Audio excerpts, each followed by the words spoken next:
ascribed to the intervention of an equally miraculous personality who was endowed with some special supernatural powers, such as the witch doctor, or to the intervention of a deity.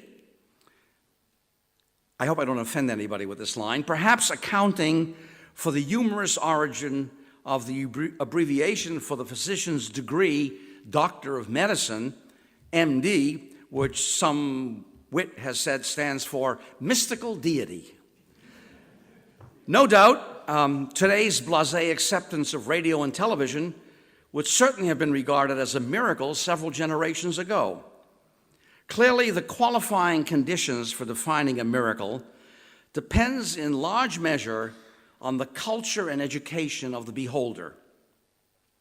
A comic in the United States once admitted that he is light years away from understanding the theory of relativity or even how a plane can fly. He admitted that he still stands in awe how paper tissues are able to pop up from a box without any mechanical or electronic assistance. Science, as well as tools from historical discipline, can be brought to bear on biblical miracles. For example, they can be split into two classes: those that are examples of providential timing, which can be referred to as type 1 miracles, and those that can be viewed as directly violating physical cause-effect relationships, or type 2 miracles. We can consider, interestingly, the crossing of the Red Sea by the people of Israel. The example can be viewed as type 1 as a type 2, as I'll come to in a moment. The splitting of the Red Sea when the Israelis escaped from Egypt might appear to have the classic features of a type 2 miracle. It violates natural order, one that violates the rules of nature. In September 2010, a year and a half ago, BBC, Reuters, and other news agencies reported on a sensational scientific discovery. Researchers at the U.S. National Center for Atmospheric Research and the University of Colorado showed through computer simulation how the division of the Red Sea may have taken place. By sophisticated modeling, they demonstrated how a strong east wind blowing overnight could have pushed water back at a bend where the ancient river is believed to have merged with a coastal lagoon. 63-mile-per-hour winds from the east could have pushed the water back at an ancient river bend. The water would have been pushed back into the two waterways, and a land bridge would have opened at the bend, allowing people to walk across the exposed mudflats. As soon as the wind died down, the waters would have rushed back, and as the leader of the project said when the report was published, the simulations match fairly closely with the account in Exodus. I'll return to this in a while. So now we have scientific evidence to support the biblical account, though to be very fair, a similar case was made years earlier by Colin Humphreys, a professor at Cambridge University and professor of experimental physics at the Royal Institution in London, in a book that he titled The Miracles of Exodus. Humphreys studied the miracle in great detail and notes that the text supplies a number of unusual clues, including the fact that the water was blocked up a great distance away at a particular town. He identified this location where the Jordan had been known to temporarily dam up when strong earthquakes caused mudslides. By the way, the most recent one was in 1927. For many scientists, the fact that God is working through natural processes makes the miracle more palatable. The scientist, even when he's a believer, is bound to try as far as possible to reduce miracles to regularities. The believer, even when he's a scientist, discovers miracles in the most familiar things. One could argue that God may nevertheless employ divine action to set up the conditions necessary for a type 1 miracle to occur at the right time. Perhaps the attraction of this description comes in part because there's a direct corollary with a very common experience of what they call providential timing, which believers attribute to God's working. Science, as well as tools from historical disciplines, can be brought to bear on biblical miracles. The precise relationship between miracles and science has been the subject of a long and unresolved debate, with strands reaching back to the early church fathers. Theologians wrestle with questions that concern the differences between God's regular sustaining action and his special non-repeating actions. That is, miracles, and how these fit in with redemptive purpose. There's a link to the question of demarcation in science, since within a robust biblical theism, the regular working of God's action, the customs of the Creator, or the natural laws, are almost by design amenable to scientific analysis. Biblical miracles, in contrast, are always linked to some theological purpose and are therefore almost by definition non-repeatable and ascientific. The idea of miracles was not invented by Christians.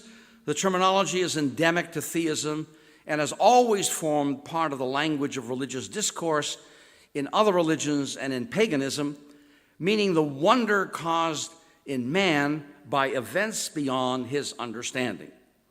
And since the Gospels contain accounts of miracles, an understanding of the miraculous is central to Christianity, but because of its use in other theistic contexts, it has always been a point of discussion.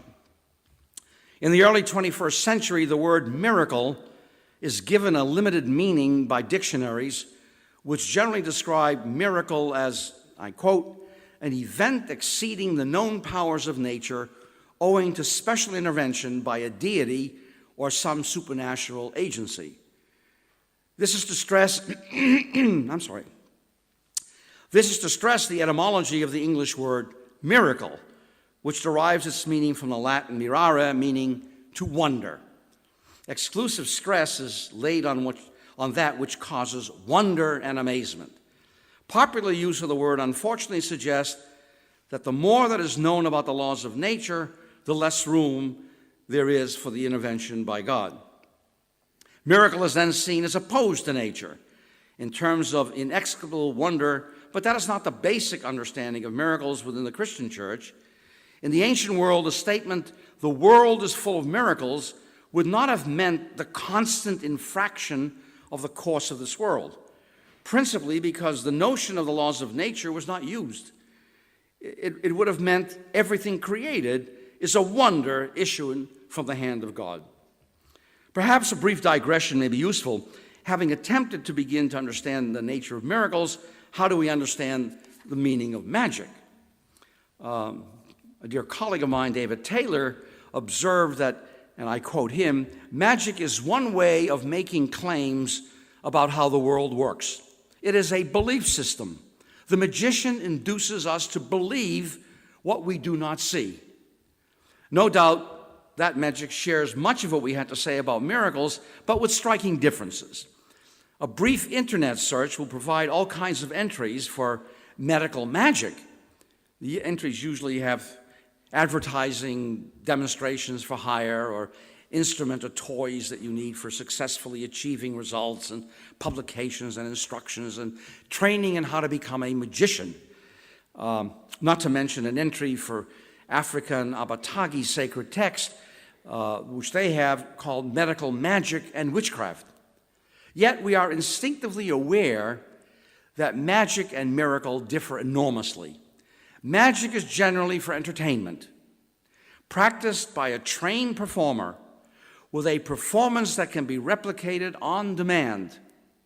Magic, other than when used in a literary context, is not meant to be taken seriously, nor is it invoked to support a hypothesis that fundamental rules of nature have been truly violated. While religious orders from all persuasions include miracles in their lexicon, the Roman Catholic Church has been exceptionally diligent to protect the character of a miracle and to establish beyond human doubt that an event happened and that the report event lacks any scientific or accidental explanation. A quote now from Jacqueline Duffin, whose book came out only about a year ago. And she says, "For the canonization process of the Roman Catholic Church happy outcomes do not automatically qualify as miracles. Even when good evidence establishes that the patient appealed to God or a saint at a crucial moment, recovery is not considered miraculous if any chance remains that it might have occurred naturally or through human intervention. Instead, such outcomes are considered acts of grace or special favors. A miracle is something stronger.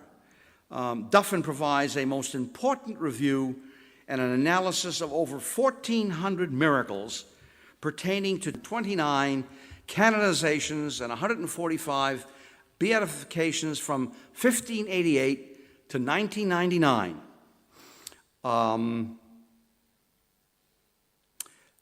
She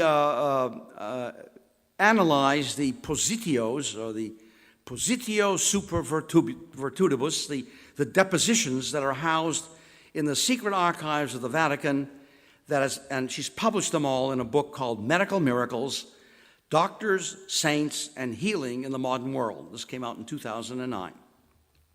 And it makes for fascinating reading for those who wish to learn more.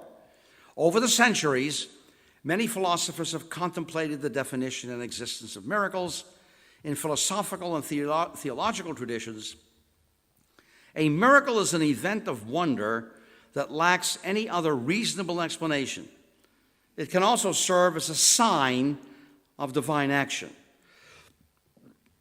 Some insist that to merit the label, miracles must represent a rupture of natural laws. Others say that such a rupture is unnecessary for an event to qualify as miraculous. Rather, it must remain unexplained by science. To be sure, there's a vocal population who are not convinced that a miracle is anything more than the original pure Augustinian view, anything more than the incomplete knowledge of the one who purports to claim witnessing such an event. Drawing erroneous conclusions from flawed or incomplete data or theories is the constant impediment facing even the most noble of gifted scientists, for whom the passage of time reveals their folly. Augustine was absolutely correct, will claim the disbelievers.